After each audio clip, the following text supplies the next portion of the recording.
Alrighty, everybody, welcome to the LTA show. Happy 2022. I've got Andrew over here, a very new guest. How's your Christmas and New Year's been? Pretty good. I mean, first of all, I'm happy to be here. Heard a lot about the podcast. I've actually listened to a couple of episodes myself and big fan. Oh, really? So it's quite the honor to be on the show. Which ones have stuck out to you the most, or seem pretty interesting? There was one with Angel. Angel, that I don't know. I found it to be pretty cool. That guy's fucking hilarious. He's a great guy. But I wish I could get more into it. I listened to a couple episodes while I'm on the line at work, and it's moving fast, and but I still listen to episodes whenever I can. I'm a big true crime podcast guy.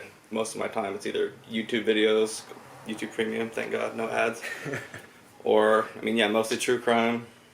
There's a really good podcast called Sword and Scale with 400 episodes, and I've listened to every single one. 400? Yeah. And how long are they? Are they an hour or about an hour?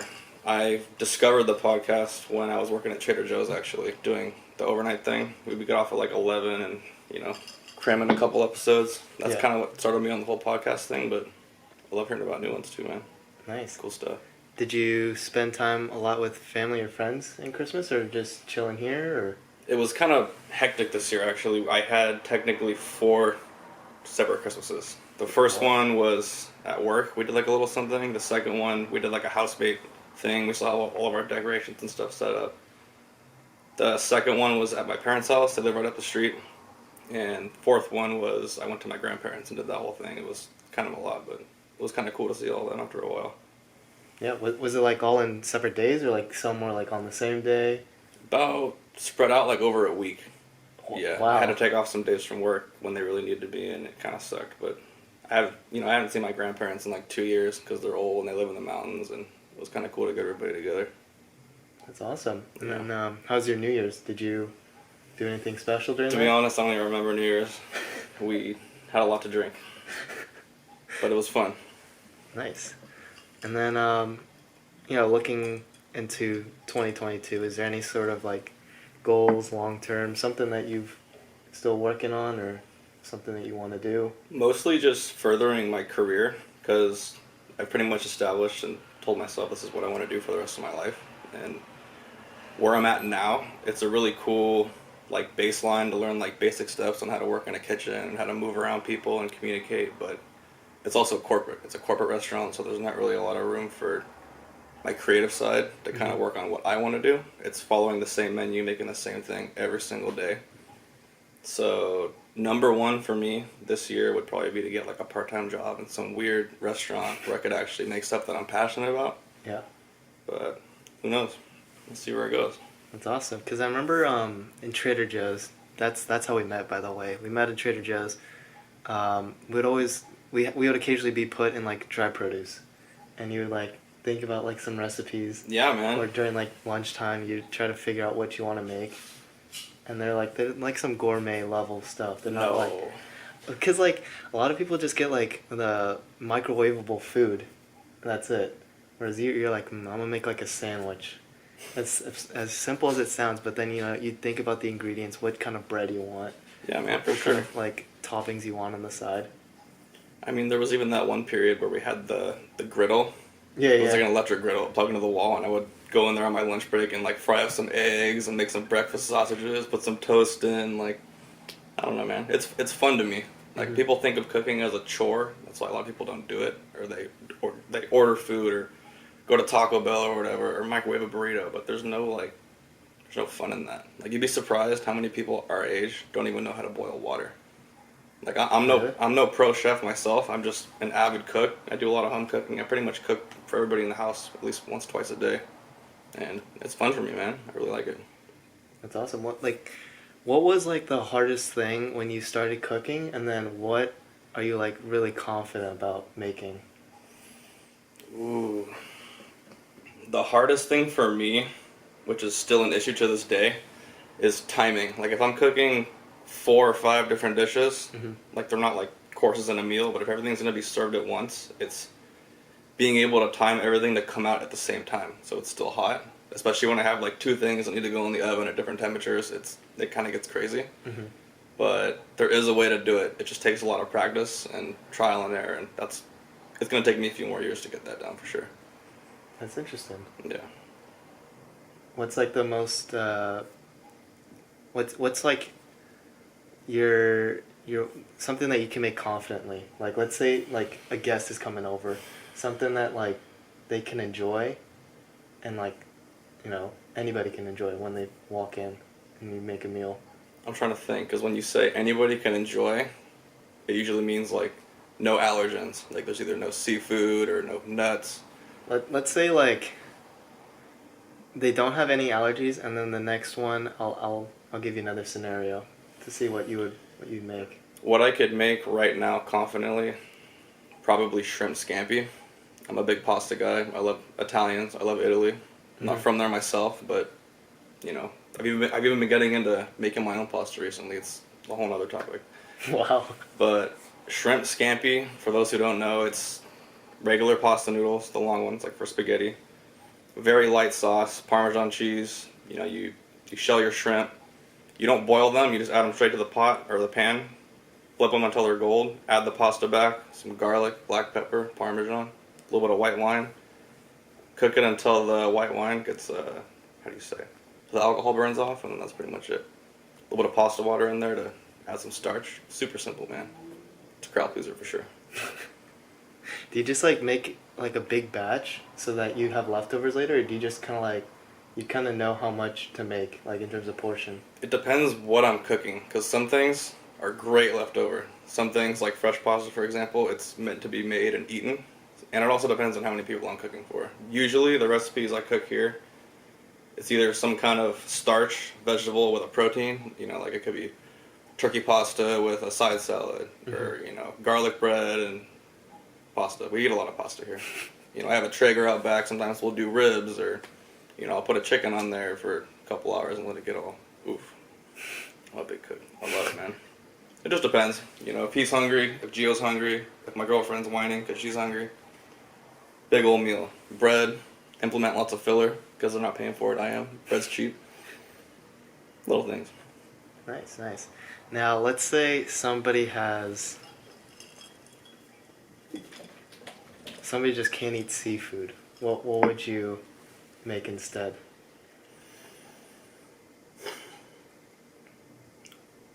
Recently, I've come up with a recipe. I could say I come up with it because I've never seen this anywhere else. It's kind of a weird fusion. I call it Korean tacos. I make a homemade tortilla. It's actually from Trader Joe's, the bulgogi, the Korean marinated short rib, the boneless one. I'll grill some of that, make some homemade tortillas. I'll make a crema with gochujang chili powder, sour cream, a little bit of mayo, a little bit of lime juice, and sriracha. Mix that up, put it on the tortilla. Add the meat, add some kimchi, sliced green scallions. No nuts, no seafood. Dang. Absolutely hits every time. It hits, man.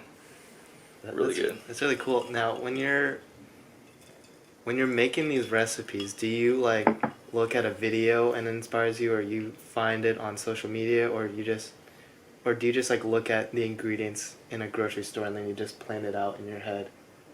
Like what kind of gets you that inspiration? It's definitely a mix of every bit of information that I pick up from literally any source that I look at. Going back to the YouTube Premium, one of the main reasons why I got it was to A, listen to music and be able to lock my phone, and B, just stare at my phone and watch cooking videos all day.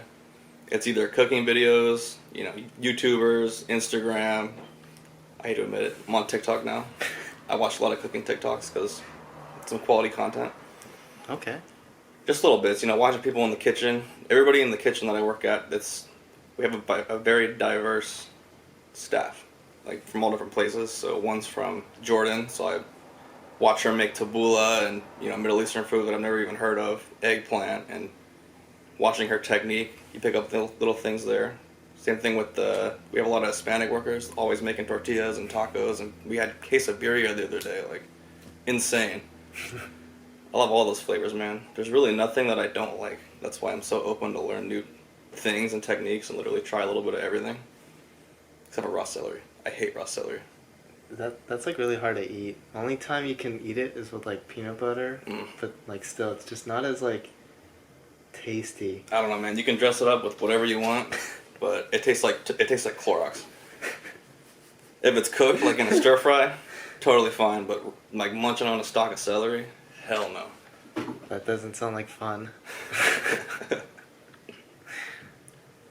I bet Trader Joe's must have helped you also learn a little bit about people, because when you're in the checkout, you see what people are buying, like commonly, whether it's either like a salad kit or it's like a pre-made salad, or they're making home-cooked meal, but you can kind of see what their ingredients are. Like Oh, definitely. That was one of the best parts of being on CE. I would try and figure out what they're making, like based off what they're buying, and I'd be like, "Are you making beef stroganoff? Are you making garlic bread?" And like half the time it would be yeah, half the time it would be no. So that kind of like furthered my like passion for it, I guess, because Trader Joe's, they get a lot of weird ingredients. Like you can get sometimes of the year they have like Brussels sprouts on the stock, which is you can only find those like at Trader Joe's or like a cool farmer's market. Seeing that, like I'd be like, oh, I didn't even know we had that. I'm gonna go get some and try and plan a menu for it tonight. I don't know, man. It's literally consumed my entire life. I see any ingredient, I like watch any video, I'm like, how can I either do that or do it better? And it's just a lot of trial and error, a lot of money spent on ingredients, a lot of times it not being good. Yeah, man. I want to be the best someday. I really do.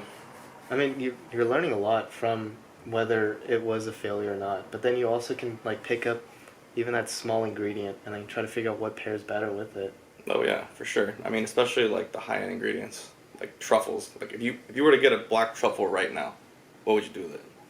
Dude, that's gonna be hard. I feel like I would make like a mac and cheese or like a pasta with truffle. I feel like it's like the safest one, but I don't know what I would make. Maybe like a ravioli, truffle ravioli, or Ooh, I know how to make pasta, kind of. We can do a recipe together. I'm down. I'm down to learn more, because like I actually just got into cooking as well a little bit. Like I remember when I started working at Trader Joe's, I started to make tacos for the first time. Like I got like steak, and I think it was like the sirloin steak tips. Now it's usually not like the one you pick. Hey man, good cut of meat for tacos. It was, and then it was fun making it, but the issue was the portion wise, I could not get that down.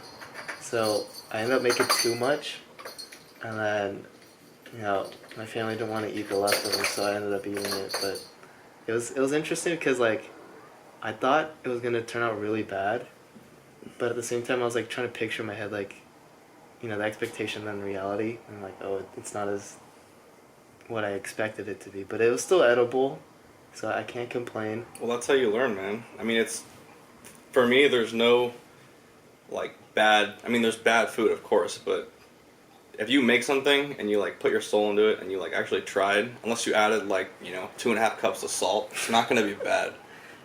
Like especially when you have like good ingredients and you have a basic understanding on like, oh, if I add way too much of the salt or way too much oil, it's gonna be bad. As long as you like follow a basic recipe, it's really hard to mess that up. But the portioning is really hard. I feel that. It's trial and error, man. Yeah, just keep doing it, and then you figure out how much you can eat, Hell yeah. how much you need at least, and if not, you have leftovers next day. Welcome to my life. Now, what was like? What was one that you had to make from like scratch besides pasta? Did you make anything else from scratch? Like I've made bagels from scratch many times. That's one of Really? my favorite things to make. I actually have a bunch in the freezer right now. I use them to make breakfast sandwiches. They freeze really good. That was a super weird learning curve because all the videos that are pretty much available on YouTube, which is how I learned how to do it, they all use a stand mixer with a dough hook. I have a stand mixer, but I do not have a dough hook, so my only other option was to do it by hand. When you knead by hand, it takes a lot longer. It's very strenuous. Kind of sucks. It takes like 10 minutes continuously kneading. But they turned out good. So I would like to get a dough hook and make the dough with the dough hook and then make a dough by hand and see like what the difference is, but I don't have time for that shit. I need to get a dough. They're like $30 for the dough hook. KitchenAid parts, whole other subject. Super expensive. I mean, I'm looking at what you brought, and did you get the knife like as soon as you started becoming a cook or chef? This one, yeah, the Miyabi. This was a gift from my parents, actually. I'm sure to the camera. I got my first cooking gig, even though it's not that glamorous. I mean, it's still the design looks really nice right there. Yeah, it's 96 layers of Damascus. Very high carbon steel. That's why the tip's broken off. Oh. If you drop this like on concrete, the knife would literally shatter like a piece of glass. Really? Yeah. But Wow. the advantage of having a really hard blade like that is the edge retention. It'll stay a lot sharper, a lot longer. But I actually don't really use that knife that much anymore. I've since upgraded. But like once you got that, you realized this is really serious now. Like, Oh yeah, I this mean, is the next step. I almost didn't even want to bring this to the kitchen because I was afraid it was going to get stolen. But you know, it's taken a lot to earn respect in that restaurant because I'm very green. It's my first actual cooking job. A lot of people there look at me like, who's this white guy, like, trying to make something cool? Like, let's see what it tastes like. And I've had to, you know, make a lot of stuff and trial and error to, you know, I'm not going out of my way to impress these people. I just, you know, I kind of want them to take me seriously. And it's taken a lot, but they do. That's awesome. And then, is that like the whole lineup of? This is the whole shebang right here. Really? This is what I bring to work. The Miyabi, one of the main reasons why I don't use it anymore is because it's too small. This is an 8-inch blade. It's great for at home because you don't have the counter space and the real estate to have a huge knife. Mm-hmm. But we do at work, and I figured that out really quick. So my basic knife kit, I don't really carry a lot. Some chefs go crazy. Let me just move the camera over there so they can see it. A good pair of scissors. These are full tang. These are actually for construction. But they're serrated. I could literally cut through a chicken leg with this thing, or a chicken thigh, or any kind of tendon or joint. Okay. Super handy. Use them all the time. Second, some good fishbone tweezers. Most of our salmon and other fish that comes in, we had halibut as a special a couple months ago. There's a lot of bones in them, and a lot of the cooks there don't care. They just portion it, cut it into 6 ounces, and send it out the door. But there's bones in it, man. I'm one of the only ones that actually took the bones out. Pen. Whoa. Just a normal like pen, just to. Oh yeah. I think I found this on the floor. Nothing fancy. Dang. Do you see this?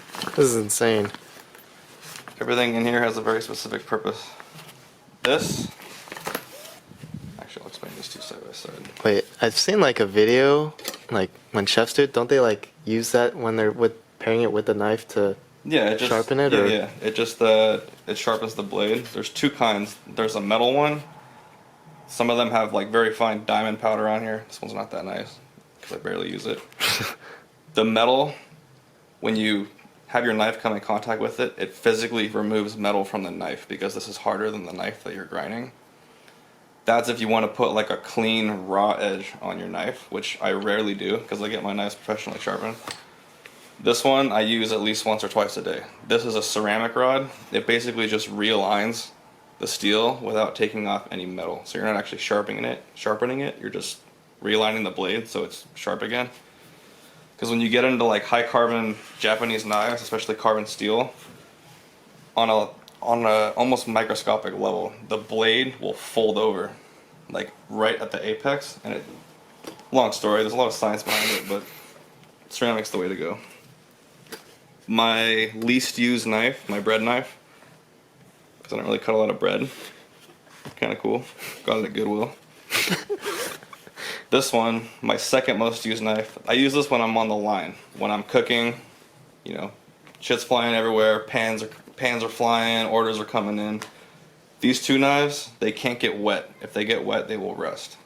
When I'm on hotline, I don't have time to continuously wipe my knives, so I use this one to, if it gets wet, if I cut a steak and it sits there for a couple minutes, it's not going to get hurt.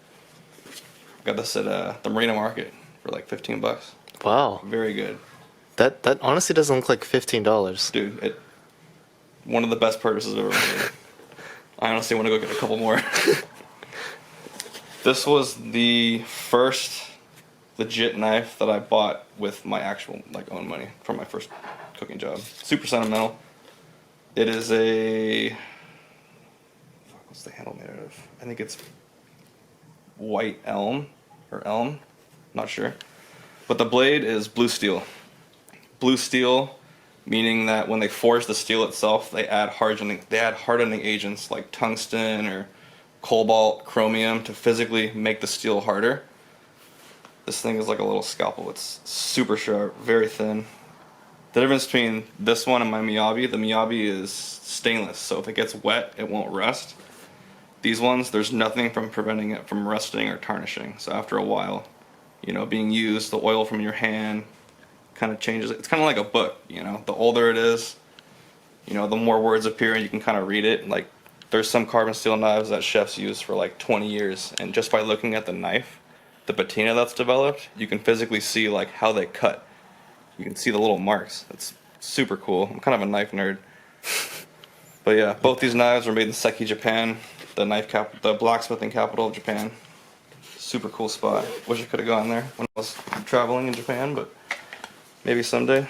This is my newest addition. This is my absolute workhorse. I beat the crap out of this knife when I'm at work. Same type of steel, but this one is a white steel. There's no hardening agents. It's just extremely refined to the point where it's so hard just by the refining process that there's no need to add anything. It's a Kikuichi, arguably the biggest knife brand in Seki right now. Loved by a lot of chefs. Super solid knife. I got it at Perfect Edge Cutlery in San Mateo, my go-to knife store. Super cool guys over there. Wow. And it came with the saya. Oh.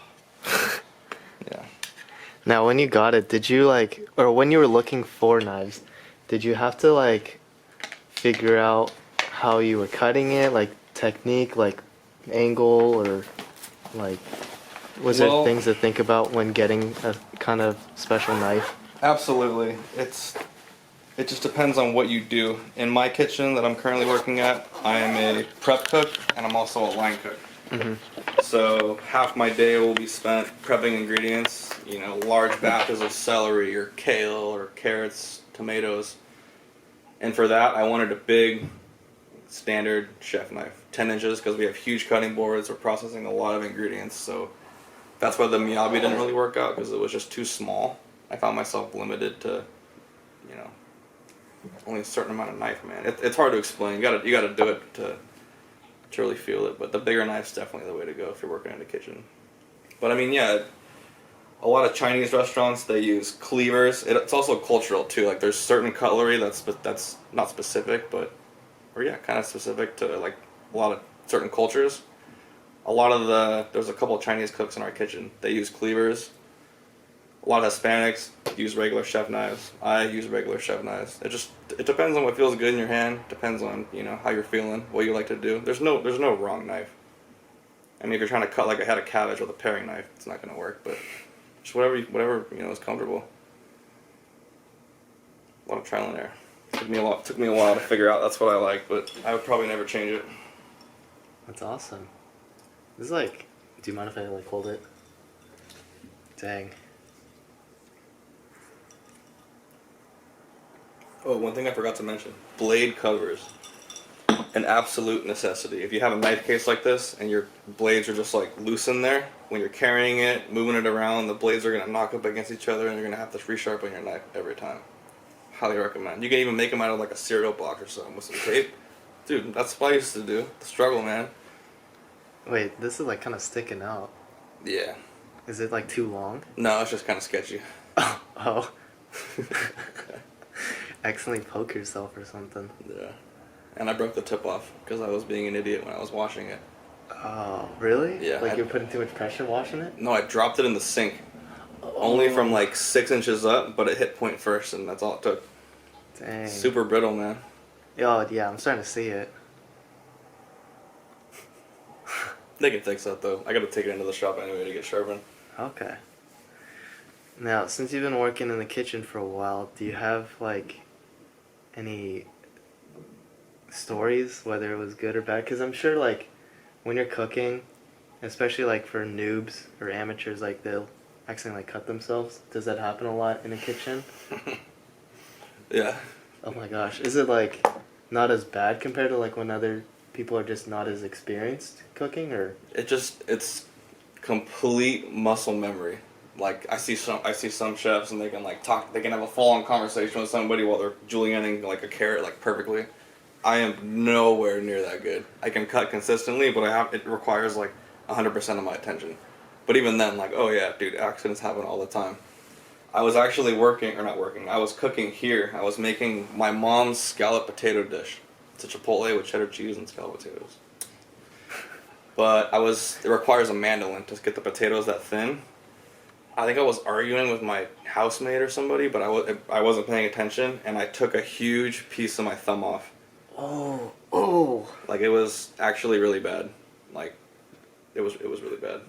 And there was a flap of skin hanging off. Oh. It, like, didn't go all the way through. And then I, like, got some gauze, and I put the gauze on there. And then when I pulled the gauze away, the skin stuck to the gauze, and it tore off. Oh. Yeah, that was not fun. Be careful. Pay attention to what you're doing, especially when you have really sharp knives. Yeah. Wow, that's terrifying. I feel like the knife isn't what scares me when I'm cutting stuff. It's when I'm using like a potato peeler, because sometimes it angles wrong and I feel like, for sure. A lot of the times, like when I go to my grandma's house or my mom's house, they're all like the potato peelers. They're all really old and they're really dull. So you have to put like more effort to get a peel, and a dull knife is the most dangerous kind of knife because it requires more effort, and then if you slip, there's more inertia and there's more force into like cutting yourself. oh, So potato peelers, been there, done that, not fun. Be careful. ouch. This one's actually from Gio's knife. Gio just bought a really, really nice knife. I'm actually kind of jealous. He's probably gonna listen to this and be like, "I told you liked it," because I was acting like I didn't care, but it's really nice. I low-key want to go get one. The shape, it's called a bunka. It's kind of like my kiritsuke. It's got a K-angled tip, but it's shorter, and it's kind of like a cleaver and a kiritsuke mixed together. Super clean knife, made by a company called Makusta in Seki, Japan. Yeah, super jealous. I'm gonna go buy one actually. Dang. Yeah, man, knives are crazy. I love knives. I actually almost worked at that knife store. I go in there probably once a week. And I jokingly mentioned to one of the guys helping me, I was like, man, it'd be really cool to work here. And he's like, well, we need somebody to sharpen knives. We're hiring like for a full-time spot. And I was like, how much does it pay? It's actually more than I make now. So I was like, should I do a complete career switch and like sharpen high-end cutlery for a living? And I seriously thought about it for like a week, but I was like, nah. That's a dream. You can try to do both, maybe. It's full-time only. Oh, really? Yeah, and where I'm at now, so I'm 23. I have 2 years until I get kicked off my parents' benefit plan, because at 25 I think it expires. Yeah. I've been with Nordstrom for probably 3 years, because I worked at the coffee shop before I used to go to Trader Joe's. And I'm eligible for benefits. That's the downside. If I was to go work in a creative kitchen, something totally cool where I would be happy and it'd be busy, a lot of kitchens like that don't offer benefits. And if I'm going to continue this path, working in a corporate kitchen is the way to go because they offer benefits. Like, you know, I've known people that work at Google in the kitchen. The lady that actually taught me how to make pasta, my old friend from high school's aunt she did like the breakfast at Google. That's where she learned most of her stuff, and she made really good money, and she got full benefits like for her and her whole family. So that's kind of the move I want to go.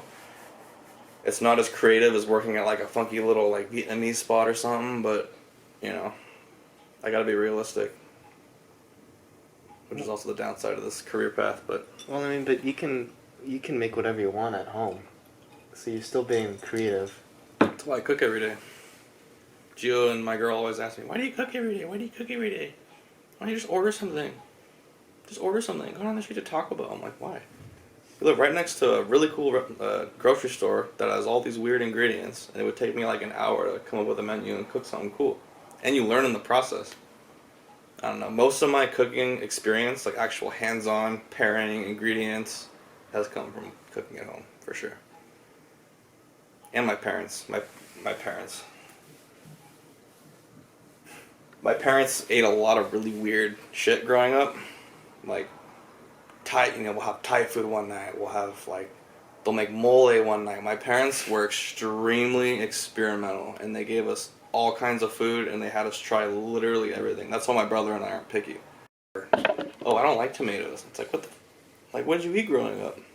Yeah. Mac and cheese. You know? Mac and cheese. Like, I don't know.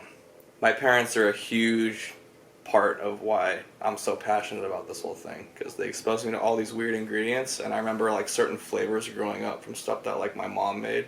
Mm-hmm. And I make something and I'm like, oh, this kind of tastes like, you know, that thing I had when I was like 8 that for some reason I'm remembering right now, you know? The nostalgia. Yeah, man. It's hidden. Dude, cooking is like a wave of nostalgia. Like, cooking has been a huge part of my life. Everybody in my family cooks, except for my brother. He doesn't cook. But he's learning. I'm teaching him. Showing him the ropes. Yeah, man. He actually went down to the knife shop with me the other day and bought a full set of knives. I was baffled. I was like, why? Because he lives in a little studio with like a hot pan. He knows nothing about cooking. He doesn't like to cook. But for some reason, he wanted to get into it. I don't know. Anybody can learn, man. It's not that hard. It just requires time, money, effort. Yeah. But then I feel like you save more money when you make a food. Like, if you make, like, fried rice or something. Like, you don't have to go to a restaurant, pay for the food, and tip. Yeah, for sure. And you gotta drive there and find parking. Yeah. Like, dude, we make Spam fried rice, or like Spam and eggs, or Spam over rice, or some kind of... I had Gio make tuna fried rice the other night. I'm really big on like canned food too. People are afraid of like canned sardines and anchovies. Man, open a can of sardines, put on some crackers, tell me it's not good. Like, come on. It's just like, for me, it's what I have. You know, I'm not gonna go out of my way and spend like, you know, $40 on some center cut filet mignons that I could probably go to the restaurant and pay the same amount for. I mean, it's cool to like, you know, buy high quality ingredients like that. I just don't really have the money to do it because I'm feeding all these people. But, yeah, man. Canned food. Eat some sardines. So, if you did have the money, though, like, what would the first thing you would buy, like, in terms of, like, high-quality ingredient? Like, would you cook, like, a whole fish, like, or a certain cut of a meat, or... I'm really big on seafood. I've been fishing with my dad my whole life. My dad goes to Alaska every couple of years and comes back with, you know, 100 pounds of halibut and salmon fillets. We happen to live in one of the best spots in the country to get Dungeness crab. It's actually Dungeness crab season right now. That is one of my favorite ingredients to cook with, is crab. Any kind of crab. I'm not really big on lobster. I feel bad for the lobster. Do you know how long it takes for a lobster to get, like, legal size to get harvested? It takes like 12 years for them to get that big. 12 years? Yeah. That's why I feel so bad. Like, I can go to Costco and buy, like, you know, a 5-pack of lobster tail, and it's like, each one of these took 12 years to grow, and I just feel so bad eating it. But the Dungeness crab, like, when the season's on, there's a whole lot of them out there. It just required... You know, I go out there and get them myself, man. Pacifica Pier. Or you can go down to the Half Moon Bay and buy them right off the boats. It's really expensive. If you were to go to the store, it's probably like $15 a pound. And that's with the shell. The shell is like the majority of the weight. But, I don't know. I'm really big on getting, like, local ingredients and just stuff that I don't have to buy. Like bay leaves, for example. How much is a thing of bay leaves at Trader Joe's? Like $3-4 for a little vial of bay leaves. Yeah, the little yeah, like the whole leaf. Yeah.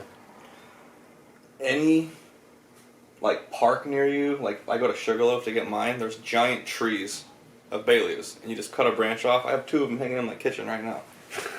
Full things. Like, I don't know. I'm really big on like vitalizing things from my surroundings. I go to a lot of farmers markets. You know, I'm constantly looking for weird stuff at Trader Joe's, and that's how I learn. You know, I don't make the same thing. I don't make the same style. I kind of grab a little bit of everything and try and like mix it together. And on top of that, you know, I'm constantly getting this influx of knowledge and stimulation from YouTube and people telling me things and watch people doing things. So it's just a giant like clusterfuck of all of those things mashed into one. And that's kind of what drives me. Like, honestly, like, the pay doesn't even drive me. If there was a kitchen that offered a really cool opportunity to, like, learn something very unique and it didn't pay anything, I would go. Just to, like, be able to absorb that knowledge and, like, use it later and, like, you know, put smiles on people's faces. That's why the pasta thing for me is kind of taken off.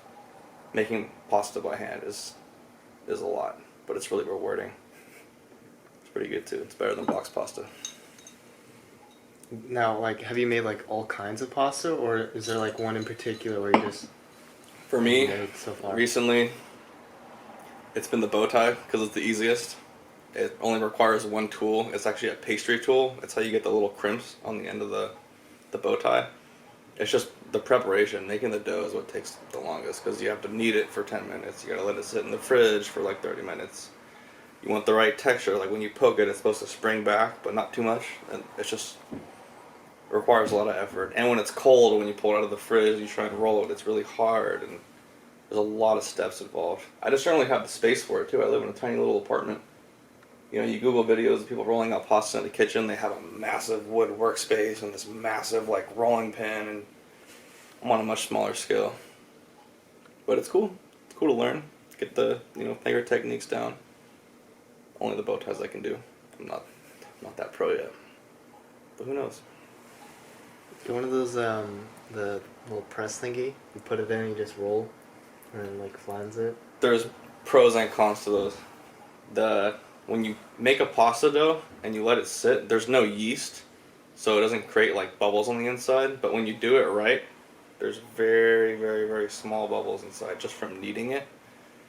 When you put it through a pasta roller, it basically squishes the pasta together and gets rid of all those bubbles. The bubbles are part of like the texture. It's almost like a wafer. It's really hard to explain. Like when you roll pasta out really thin and very right, it's kind of like how do I explain this? The boxed pasta is kind of like a pound cake. It's very dense. Mm-hmm. And you roll it out and you take the time to actually like get it completely thin and perfect. It almost like melts in your mouth. It's really weird. I sound really stupid right now, but No, I'm sure it like makes sense once you actually see it. you got to try it, man. It's actually kind of something I want to pursue eventually if I have the opportunity. I've recently found a love for it, but it's just one style I definitely want to learn more about. Yeah, man. Anybody can cook. Anybody? Literally, that's the line from Ratatouille. Anyone can cook. Chef Gusteau. Anyone can cook. He's right, man. Linguine. Literally anybody can cook. Linguine. Have you made like any soups? I made this soup the other day. It was absolutely insane. It was kind of like a starter. It's not very filling. There's not a lot of like meat in it. It basically, if there was like a 3-course meal, it'd be like next to your salad. It's very light, but oh my god, it took me like 3 hours. It was so worth it though. You basically take 2 whole heads of garlic. You cut the root end off to expose the cloves. Mm-hmm. Olive oil, salt, pepper, and you put them in the oven at like 350 until they get like really soft and kind of like gold, to the point where you can basically just squeeze the garlic cloves out and it's kind of like a spread. I heated up some chicken broth with some heavy cream and a little bit of milk. I think that was all that's in there. Add it to a blender, squeeze the garlic into the like cream and chicken broth base, blend it so it's kind of like a roasty garlic, like creamy, chickeny. Oh my god. I'm gonna make it again tonight, actually. Inspired you? And then you add it back to the pan while it's simmering. You fry up some pancetta. When the pancetta's done, you drain it, and then add some chopped kale to the soup mixture. It's kind of like a chowder in a way. And then the garnish is some chopped parsley with the prosciutto on, or with the pancetta on top. Oh my god, it's so good. Takes a lot of time though. Soups, not really something I have a lot of experience with. We have a soup of the day at work every day. It's the same soup, like on the same day every week. Today I think it was chicken tomatillo. Absolute garbage, bro.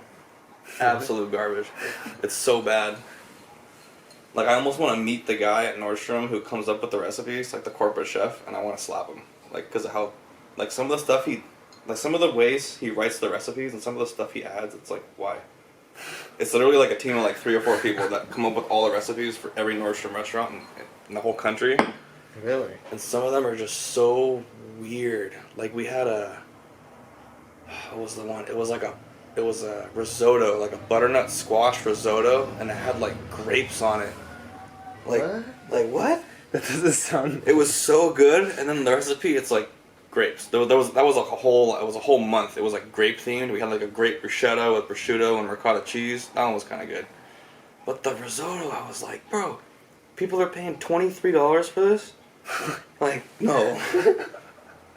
That's why, like, working in a corporate kitchen, it's hilarious. Just some of the stuff they come up with. Like, we had a halibut special too one month. We ordered a bunch of halibut. Nobody ordered it, and we ended up throwing away like $400 worth of halibut. You had to throw it away. You couldn't. We ate as much as we could, and then we ended up throwing the rest because I literally ran out of ideas. I did like fried halibut tacos one day. I tried to make like a halibut ceviche, but it wasn't fresh enough and it turned really funky. So that didn't work, and it was just everybody like trying to do all this weird stuff. Mostly tacos, halibut tacos, either fried or grilled. It's not fish grade. Oh really? Yeah, sashimi. So there's different grades of fish. If it's sashimi grade, that means you can eat it raw, but some like frozen. If you were to get like the frozen salmon from Trader Joe's, like those little, do not eat that raw. You're gonna get like a tapeworm or something. Yeah, would not recommend. Fish is weird too. One thing I wanted to learn a lot more about. I do a lot of fishing, but I don't cook a lot of fish. My mom usually cooks the fish because she's better at it. Well, that's perfect. I'm pescatarian, so. Really? One fish, please. What's that like? It's been good, honestly, because at first I only did it because somebody told me about it, and I was like, okay, like I'm not a big like chicken or steak kind of guy, so I was like, okay, I think I can live without it for a week, and then it turned into a month, and then it turned into a year. Cool, man. Yeah. It's funny, I was actually talking to one of my coworkers who's vegan, Mm-hmm. and I was like, man, I could never do vegan. Like there's so much stuff that I want to try and cook with, like I literally could not be vegan. Vegetarian, possible, but I know I would not last long. Pescatarian is probably the only thing that I could actually follow. I could give up, like, I don't eat a lot of pork, like pork chops, like my house made pork chops every fucking day. I don't get it. It's not good. Like, you can dress it up with whatever you want. It's just, I'm not a big pork guy. Beef is cool, like if you're making tacos or you have like a really cool like unique cut, I've never owned one, but a beef tenderloin. It's literally like that big. That's what they cut the center cut filet mignons out of. Wow. If you were to buy like a whole piece, that's how you make the beef Wellington. Have you seen Gordon Ramsay's beef Wellington? The whole thing. That's a beef tenderloin. Super expensive cut of meat. I can only dream. But yeah, man, chicken or fish, way to go for sure. I just like to cook too much and try all these weird things. But then that's what inspires a lot of chefs, because like sometimes you make something amazing like on accident, like you just like, I wonder what this tastes like. For sure, dude. And then you think like, oh, it's gonna taste horrible, and then you taste and you're like, wow, this is like the best thing I've had. Yeah, there's actually a movie called Chef with Jon Favreau and a chef out of LA named Roy Choi. They made a movie together. Super good. Highly recommend. One of the recipes that they came up with in their show, pasta. It's called pasta aglio-olio, which is garlic and olive oil pasta. I tried to make it, failed. Tried to make it again, failed. Because the way that you cook, you basically slice the garlic widthwise, very, very thin in the little discs, and you fry that in the olive oil, and garlic burns like that when you add it to hot oil. First 2 times failed, so I gave up on the dish. And then I was making another pasta dish probably like 2 weeks later. Very similar ingredients. I didn't even realize it until I was like halfway through making it. I was like, oh, this is kind of like the aglio olio. And it looks really good. So I'm going to stop adding everything else and I'm going to use this and try and make the pasta aglio olio. And it came out perfect. I had like shrimp and a bunch of other stuff that I bought to add to it, but I was like, no, I'm onto something here. It's almost perfect. And I just went with the pasta aglio olio and it turned out to be really good. Trial and error, man. Cooking will surprise you. It's like I feel like it's kind of like math. Like sometimes when you're doing the wrong formula, but you still get the right answer, and like you're just doing trial and error trying to find the answer. There's so many weird things that affect that too. Like even like elevation, like how high you are up, like from sea level. For example, if I was to set my oven to 350 and try and bake like bagels here, Mm-hmm. it would take probably 22 minutes. When you go up into the mountains to where there's a lot more pressure, the climate's different, you're away from the sea, it's kind of weird weather stuff behind it, but it takes longer. It's like noticeably longer. Climate, super weird.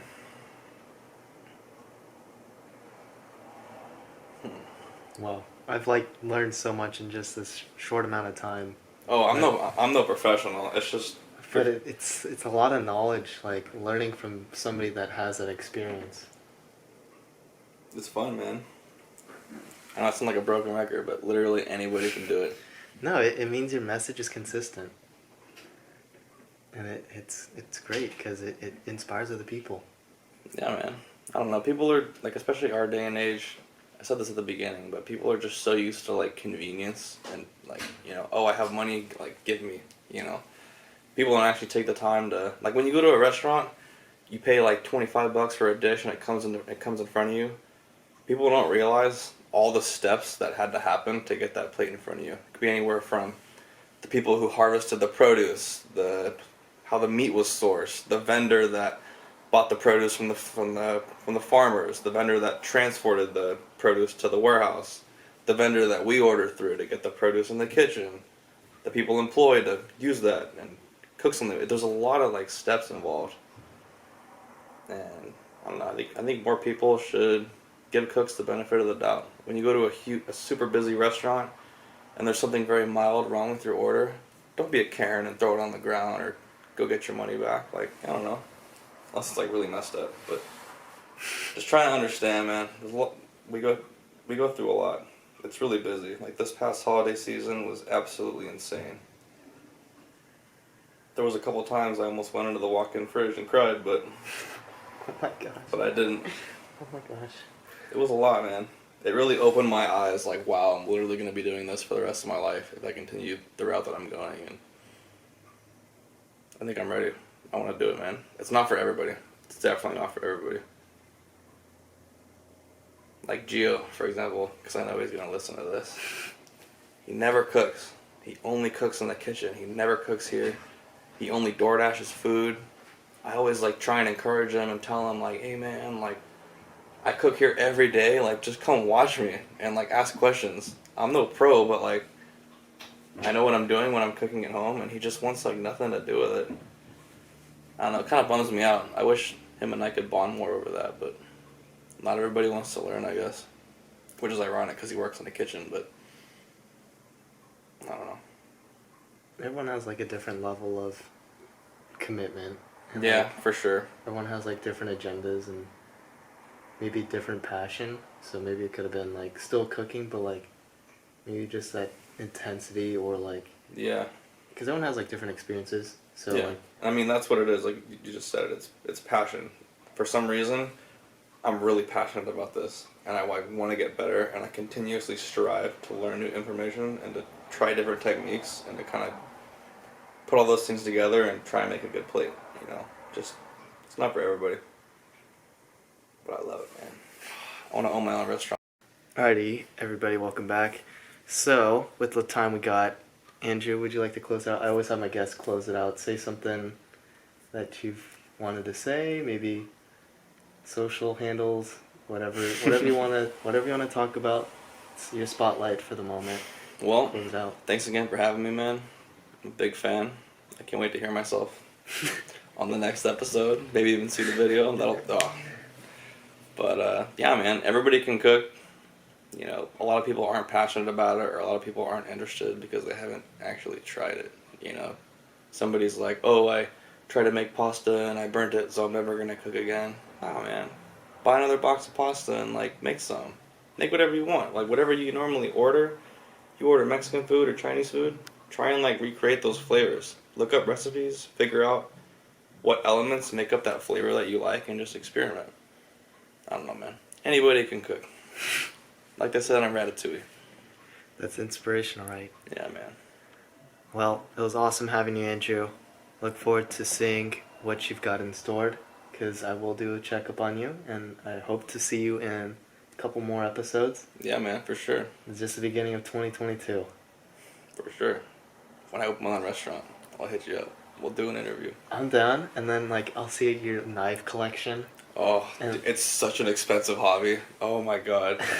I spend way too much money at that knife store. You're just passionate about it, you know? Like, it shows. Yeah, man. I'm trying. Yeah, we're gonna end it there. Thank you for watching. Have a great rest of your day. We'll see you in the next one.